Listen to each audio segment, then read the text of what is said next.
Section 1. You will hear a woman who works in a furniture store taking a telephone order from a man.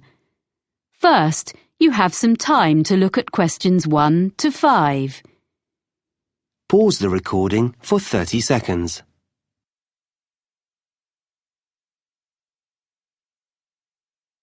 You will see that there is an example that has been done for you.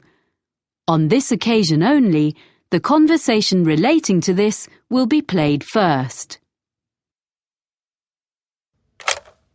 Good afternoon, Megaquip. This is Sally speaking. How may I help you? Oh, hello. I'd like to order some items from your catalogue. Yes, are you an existing customer? No, I've only just moved here from South Africa, but I picked up your winter catalogue in the city centre yesterday. Fine. The winter catalogue is our current one. As you're a new customer, I need to take a few details from you. The customer is using the winter catalogue, so winter has been written in the space. Now we shall begin. You should answer the questions as you listen, because you will not hear the recording a second time. Listen carefully and answer questions 1 to 5. Good afternoon, Megaquip. This is Sally speaking. How may I help you? Oh, hello. I'd like to order some items from your catalogue. Yes, are you an existing customer? No, I've only just moved here from South Africa, but I picked up your winter catalogue in the city centre yesterday. Fine. The winter catalogue is our current one. As you're a new customer, I need to take a few details from you. Sure. Your name is? Oscar Greening. That's Oscar with a K. Oskar? Yes. Greening. And your address? York Terrace. Here in the city? Yes. What number? It's a flat, number 52C. C. Got that. And would that be the same address for delivery? No, actually, I'm out all day, but my neighbour can take delivery at number 5 York Avenue. It's just round the corner. Okay, fine. Number 5. I've got that. And will you be paying by debit card or credit card? Well, I don't have any cards yet. I'll have some shortly, but I want these things this week, if possible. Could I come to the store and pay cash in advance? Well, I guess so. I'll make a note. I'm afraid that payment method doesn't entitle you to a discount. No, I didn't expect one for that. But what about my address? It says on the cover of the catalogue... Oh, yes, you're right. Of course, York Terrace is within the city, so you get free delivery and 5% discount on your order. Oh, good. Before you hear the rest of the conversation, you have some time to look at questions 6 to 10. Pause the recording for 30 seconds.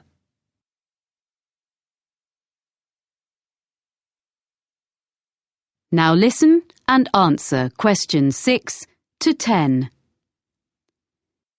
So, what would you like to order? You have our current catalogue, you say? Yes, I need 3 things for the room where I study. My office, I guess.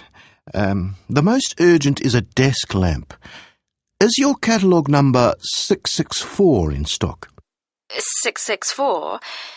That's, not home office. It's in the living section of the catalogue. It is. I want a small one that clips onto the edge of the desk. Yes, no problem. In which colour? I'd like the greyish-coloured one, please. Oh, you mean the shade we call slate. Yes, it's a nice colour. And I wondered, could I get that when I come in to pay, rather than waiting for delivery? I really need to be able to read at night, and the lights in this flat are useless. Yes, I'm sure that'll be okay. I'll note down that customer will collect. What else did you want? Well, I need a chair which gives good support when I'm using my computer. I saw one in your home office section and I think it would suit me. It's on page 45, item number 129. Yes. And it's fully adjustable, isn't it? Let me see. Height, yes. Back, yes. I'm not sure about the arms, though. Oh, that could be a problem. I'm very tall. What about 131 on the same page? That has adjustable arms, seat, everything. But can I get that in the same colour? I mean, the green, like the one it shows. Oh, they all come in the full range of colours. OK. So I'll go for 131 in green then. I think you'll like that. My brother's very tall and he uses one. We can make sure there's one on the delivery van to you early next week. Oh, good. Thanks. And so, lastly, I need a filing cabinet for my documents. A little filing cabinet with 2 drawers. OK, 2 drawers. Do you want the ordinary one or the lockable one? It's an extra £20. Sorry, what's that? You can have it with a lock, which is more secure. Oh, yes, please. OK, so that's number 153. It doesn't by any chance come in slate, does it? Well, it's similar, but the commercial office furniture doesn't come in so many shades. So it's grey? That's right. Fine, that'll do. Now, about delivery, the 2 items will probably come at different times, as we have the chair in stock here, so our van will bring it, as I said. The filing cabinet will be coming direct from London, so today is the 29th of September. Say not more than 4 days. That'll be delivered on or before the 3rd of October. You'll have them both within 4 days. That's fine. I'll drop in tomorrow morning to pay and get the lamp. Thanks for all your help. Thank you for your order. Let me know if we can do anything else for you. Thank you. I will. Bye. Bye. That is the end of section 1. You now have half a minute to check your answers. Section 2. You will hear a man taking a group of tourists around a museum site. First, you have some time to look at questions 11 to 14. Pause the recording for 30 seconds.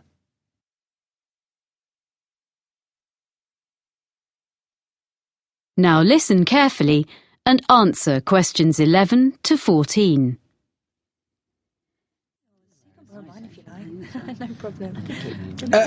Welcome to Brampton Museum. I'm going to tell you a little bit about the museum first and then show you round. As you can see, Brampton is an open-air museum.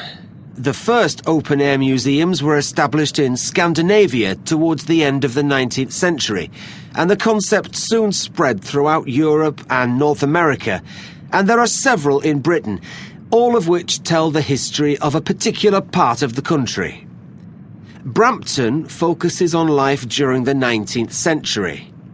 The site was chosen because there were already some historic 19th century buildings here, and others have been dismantled in different parts of the region and rebuilt on the site. This hadn't been attempted before in these parts, so we're very proud of what we have here. All of the buildings are filled with furniture, machinery and objects. You may be able to see these in other museums, but not in their original settings. What also sets Brampton apart from other museums is that the story of the exhibits is told not by labels, but by costumed staff like myself. I look after sheep, cows and hens, which are much the same as those you see on modern farms, but I use traditional methods to care for them. You will also be able to see a blacksmith and a printer, as well as other craftspeople.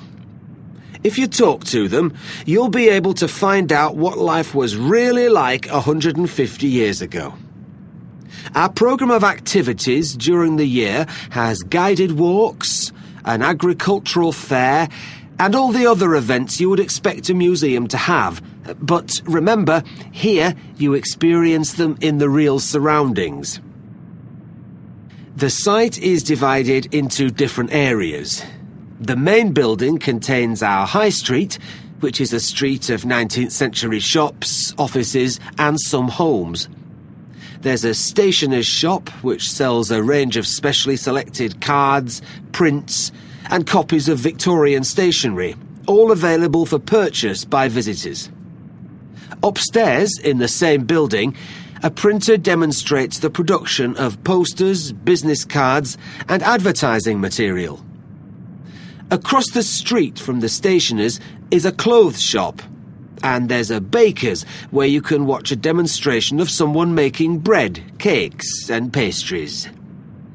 We also have a sweet shop, which has old-fashioned sweets for sale. Vintage trams travel along from one end of the street to the other, carrying visitors on their journey into the past. We will also be visiting the farm and taking a ride on a steam train. Of course, the main form of transport in those days was the horse, and you can watch horses being exercised in the old stables.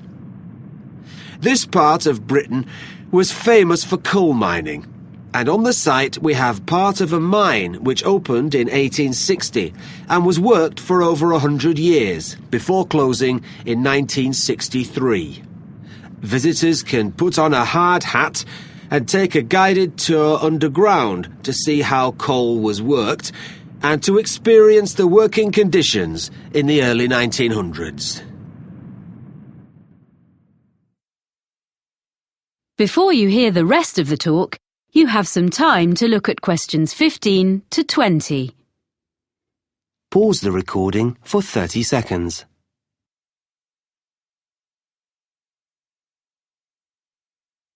Now listen and answer questions 15 to 20. Now, if you'd like to look at your map, we'll begin our tour. The site is a bit like a circle, with the railway going round the edge. You can see where we are now by the entrance, and we're going to start by walking to the High Street. We'll go to the crossroads in the middle of the map and go straight on, making our way between two buildings on either side of the path. The larger one is an exhibition centre, but it's not open today, unfortunately. The other building is offices. The path leads directly to the High Street building, which is at the opposite side of the site to the entrance. Here you're free to wander around and take a ride up and down on a tram. We'll then take the path which follows the railway line and crosses it to the farm. If you wish, you can have tea in the farmhouse, and there'll be time to look at the animals and the machinery. Then we cross the railway line again and visit our special attraction, which is the coal mine. It's just in front of us, here at the entrance. We'll return to the crossroads and walk through a small wooded area to the manor house. This is one of the original buildings on the site and belonged to a wealthy farmer. You can look round the house and gardens and talk to our guides who can tell you what it was like to live there. We will then follow a path which goes past the pond and will take us to the railway station, which is situated between the path and the railway line. Finally, we'll take the steam train back around the site, passing alongside the High Street and the coal mine back to the entrance. So, if you'd like to follow me...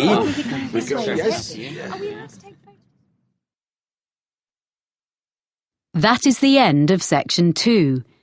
You now have half a minute to check your answers. Section 3. You will hear a conversation between Cressida, a student of journalism, and her tutor, Dr. Erskine, about a work placement that she has recently done. First, you have some time to look at questions 21 to 26. Pause the recording for 30 seconds.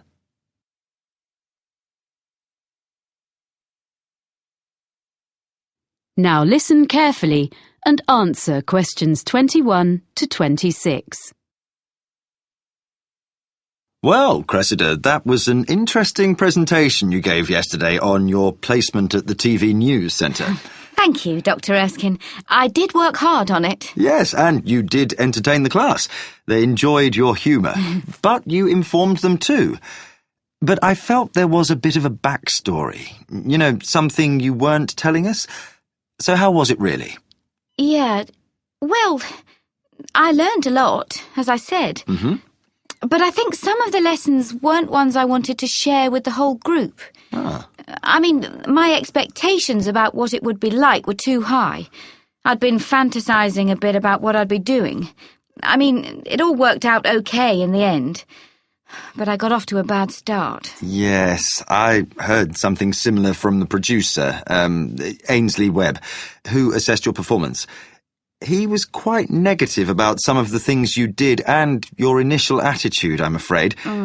Would you like to give me your version? I didn't prepare properly is the main thing. On my first morning, I hadn't checked my commuting route properly. And I didn't notice that it says the buses don't start till 6. I had to run all the way to the studio, but I was still late, and I looked a mess. Well, better at this stage of your career than later. To be honest, I made the same kind of mistakes when I was your age. But anyway, as I say, I think the presentation yesterday went extremely well, and I will bear that in mind when I grade your work experience overall. Thank you for being so understanding. Right. Now, have you completed your diary of what you did there? Professor Jenkins hasn't received it, he says. Yes, I have finished it, but I wanted to just tidy it up a bit. Some of it was written in a bit of a hurry. I'll email it to him this afternoon. OK, but I'm afraid he says this will have to be the last time you submit late. Journalism is all about deadlines. And if you can't manage them on your course, he can't give you a diploma saying you're competent, can he? Oh, yes, I'll do it straight after this. I didn't realise. Well, he can be a bit abrupt if he's kept waiting. It's the one thing he really doesn't like. Ooh. I'm sure everything is going to be fine. You're getting very good grades on your work, so as long as you remember that. Yes. Now, did you manage okay generally, do you think? Yeah, okay, I think. Well, it took a while to get to grips with all the equipment. Some of it was quite old, not as fast as what we have here in college, and at first I kept thinking it was my fault. I wasn't pressing the right buttons or something. The thing was, none of the TV centre staff asked me if I wanted instructions. If I asked them how to do some particular operation, they were perfectly civil and would show me, and even say thank you for what I did do. But I felt awkward to keep asking. Before you hear the rest of the conversation, you have some time to look at questions 27 to 30. Pause the recording for 30 seconds.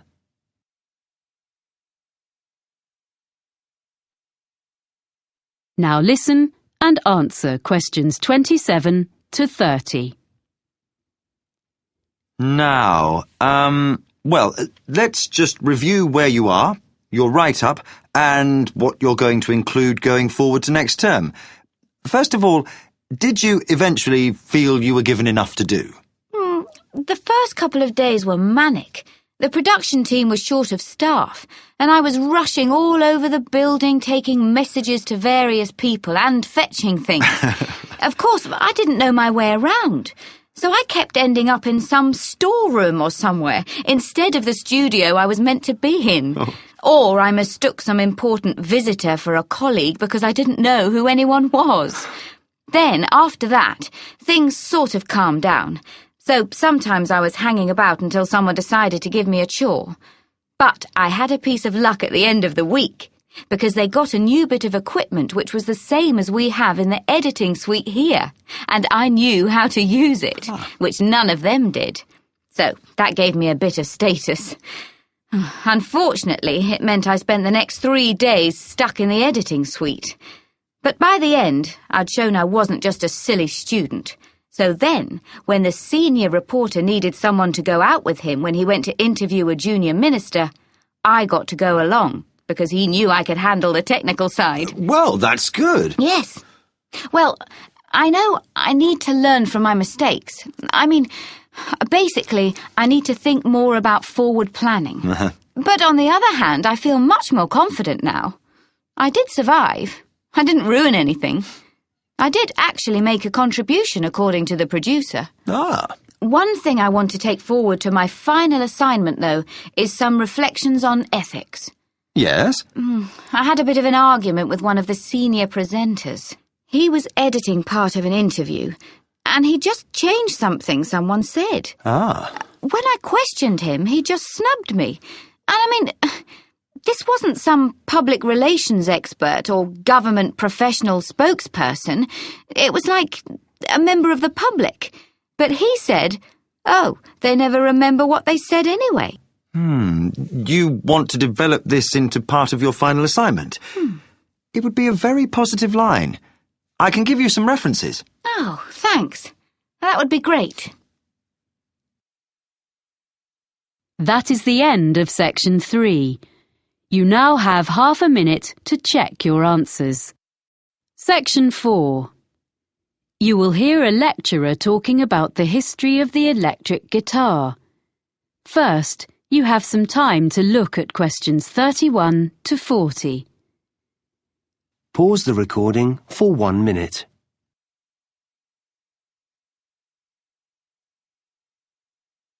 Now listen carefully and answer questions 31 to 40. During today's lecture in this series about the history of popular music, I'm going to look at the different stages the electric guitar went through before we ended up with the instrument we know so well today. The driving force behind the invention of the electric guitar was simply the search for a louder sound. In the late 1890s, Orville Gibson, founder of the Gibson Mandolin Guitar Manufacturing Company, designed a guitar with an arched or curved top, as is found on a violin. This made it both stronger and louder than earlier designs, but it was still hard to hear amongst other louder instruments. During the 1920s, with the beginnings of big band music, commercial radio, and the rise of the recording industry, the need to increase the volume of the guitar became even more important. Around 1925, John Dappiera came up with a solution. He designed a guitar known as the National Guitar, with a metal body which had metal resonating cones built into the top. It produced a brash tone, which became popular with guitarists who played blues, but was unsuitable for many other types of music. Another way of increasing the volume was thought of in the 1930s. The C.F. Martin Company became known for its Dreadnought, a large, flat-top acoustic guitar that used steel strings instead of the traditional gut ones. It was widely imitated by other makers. These mechanical fixes helped, but only up to a point. So guitarists began to look at the possibilities offered by the new field of electronic amplification. What guitar players needed was a way to separate the guitar's sound and boost it in isolation from the rest of a band or the surroundings. Guitar makers and players began experimenting with electrical pickups, which are the main means of amplification used today. The first successful one was invented in 1931 by George Beecham. He introduced to the market a guitar known as the frying pan, because the playing area consisted of a small round disc. The guitar was hollow and was made of aluminum and steel. He amplified the sound by using a pair of horseshoe-shaped magnets. It was the first commercially successful electric guitar. So by the mid-1930s, an entirely new kind of sound was born. Yet along with its benefits, the new technology brought problems. The traditional hollow body of a guitar caused distortion and feedback when combined with electromagnetic pickups. Musicians and manufacturers realized that a new kind of guitar should be designed from scratch with amplification in mind. In 1935, Adolf Rickenbacker produced a guitar which took his name, the Rickenbacker Electro-Spanish. It was the first guitar produced in plastic, which, because of its weight, vibrated less readily than wood. It eliminated the problems of earlier versions, which were plagued by acoustic feedback. The Electro-Spanish had its own problems, however, because it was very heavy, smaller than other guitars of the period, and was quite awkward to play. Developments continued, and in 1941, Les Paul made a guitar which he called the Log. And true to its name, it was totally solid. All previous guitars had been hollow or partly hollow. It looked slightly strange, but the next step had been made towards the modern electric guitar. The first guitar successfully produced in large numbers was made in 1950 by Leo Fender.